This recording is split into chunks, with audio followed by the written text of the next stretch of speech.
Saudaraku, pernahkah hati ini merasa sesak, dompet menipis, dan masalah datang bertubi-tubi tanpa henti?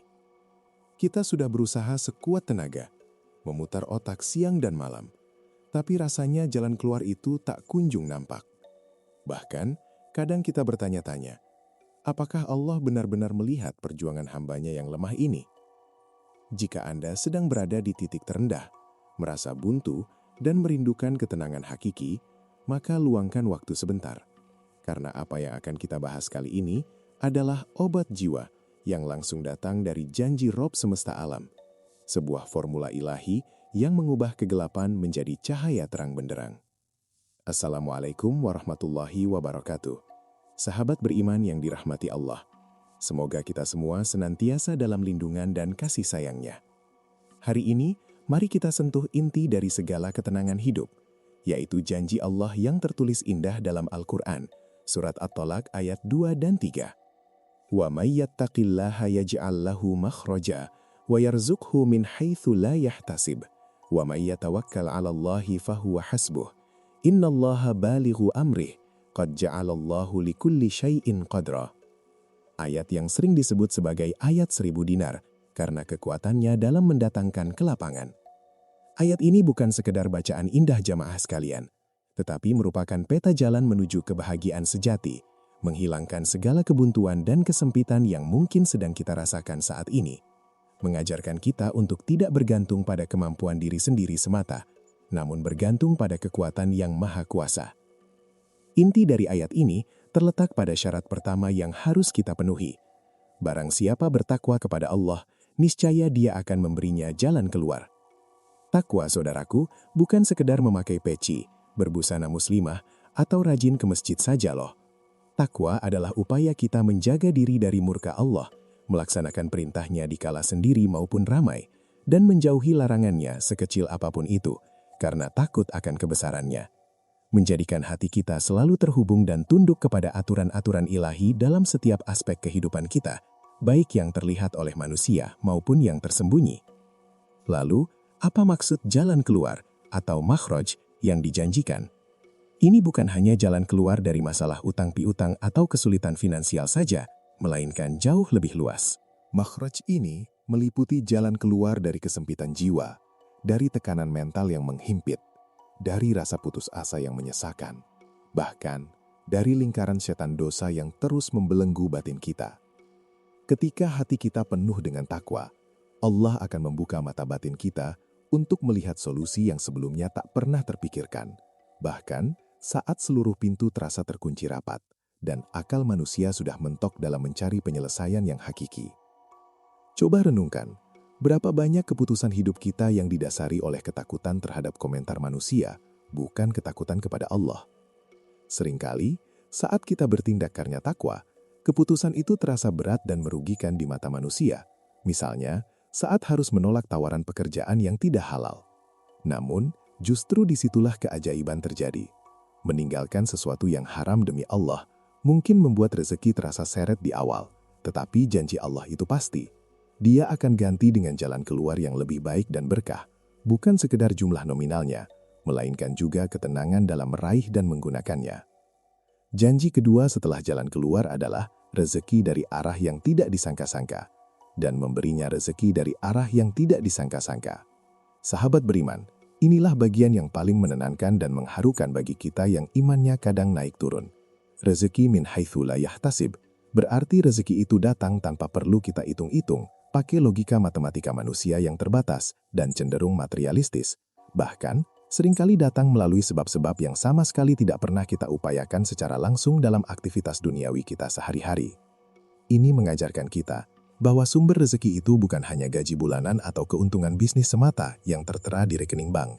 Sumber rezeki Allah itu sangat luas, meliputi seluruh alam semesta, termasuk ketenangan tidur, kesehatan keluarga, dan hubungan yang harmonis dengan sesama. Tugas kita hanya memastikan pipa takwa kita bersih, terhindar dari kotoran dosa dan maksiat. Ketika kita menjaga hak Allah, Allah akan menjaga hak kita dengan cara-cara yang paling romantis dan tak terduga, seolah-olah rezeki itu dipaksa datang kepada kita. Keajaiban rezeki tak terduga ini seringkali terjadi melalui pintu-pintu kebaikan yang kita lakukan secara sembunyi-sembunyi, yang hanya kita dan Allah yang tahu.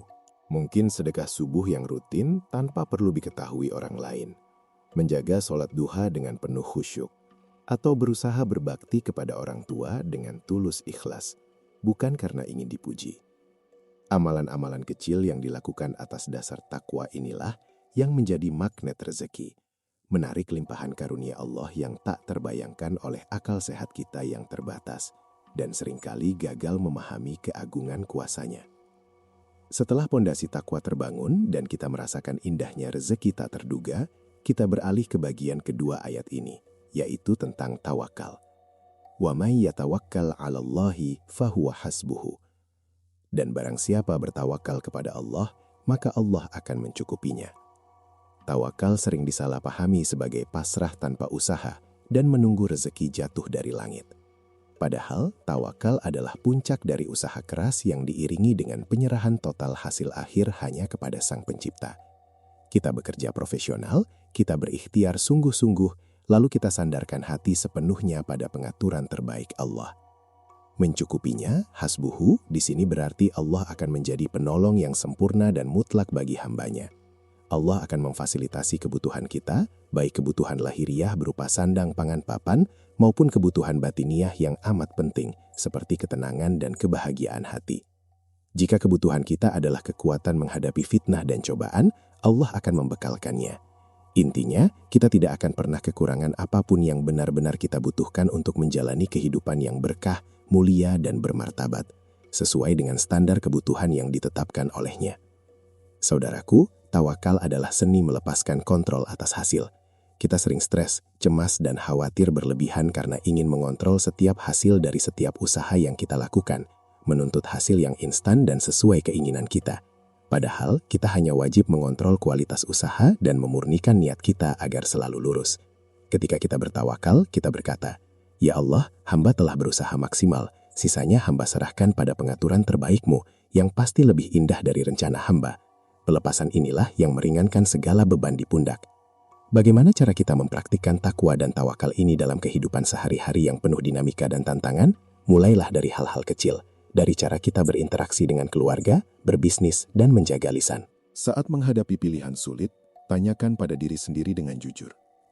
Keputusan ini, apakah mendekatkan saya kepada ridho Allah atau justru menjauhkan? Pilihlah jalan yang paling membuat Allah senang. Meskipun itu berarti kita harus mengorbankan sedikit kesenangan duniawi yang fana dan penuh tipuan sesaat. Ingatlah selalu kalimat penutup yang penuh kepastian dan menumbuhkan optimisme. Innallaha balighu amrih. Sungguh, Allah melaksanakan urusannya. Tidak ada satupun urusan di alam semesta ini yang luput dari kekuasaan dan pengawasan Allah yang maha teliti. Ketika Allah sudah berkehendak, maka kun fayakun. Jadilah. Kita tidak perlu khawatir atau ragu akan janjinya. Keraguan kita hanyalah cerminan dari lemahnya iman kita. Bukan kurangnya kemampuan Allah untuk menepati janjinya yang agung dan abadi yang telah tertera jelas dalam kitab sucinya. Ayat ini seharusnya menjadi charger spiritual terbaik bagi setiap jiwa yang lelah dan hampir menyerah. Ini adalah jaminan terbaik di dunia maupun di akhirat kelak, bagi mereka yang serius menjalani hidup sesuai syariat. Jangan biarkan syaitan membisikkan keraguan bahwa Anda tidak layak mendapatkan pertolongan Allah, atau bahwa dosa-dosa Anda terlalu banyak. Setiap hamba yang berusaha mendekat dengan takwa, pasti akan disambut oleh karunia dan rahmat-Nya yang tak terbatas. Jadikan takwa sebagai gaya hidup lifestyle, bukan hanya formalitas ibadah musiman belaka. Sahabat beriman, mari kita jadikan hari ini sebagai momentum untuk mengevaluasi kembali hubungan kita dengan takwa. Jika masalah seolah tak berujung dan rezeki terasa berat, mungkin ada lubang-lubang kecil dalam ketakwaan kita yang perlu ditambal dan diperbaiki segera. Bersihkan hati dari segala bentuk syubhat dan maksiat, baik yang tersembunyi maupun yang nampak. Tingkatkan kualitas sholat, perbanyak istighfar yang tulus, dan teguhkan tawakal dalam setiap langkah. Insya Allah kita akan melihat dengan mata kepala sendiri bagaimana Allah membuka pintu-pintu rezeki dan solusi yang tak pernah kita bayangkan sebelumnya. Jika pesan ini bermanfaat, jangan simpan sendiri. Bagikan kepada saudara-saudari kita yang mungkin sedang membutuhkan harapan dan janji ilahi ini.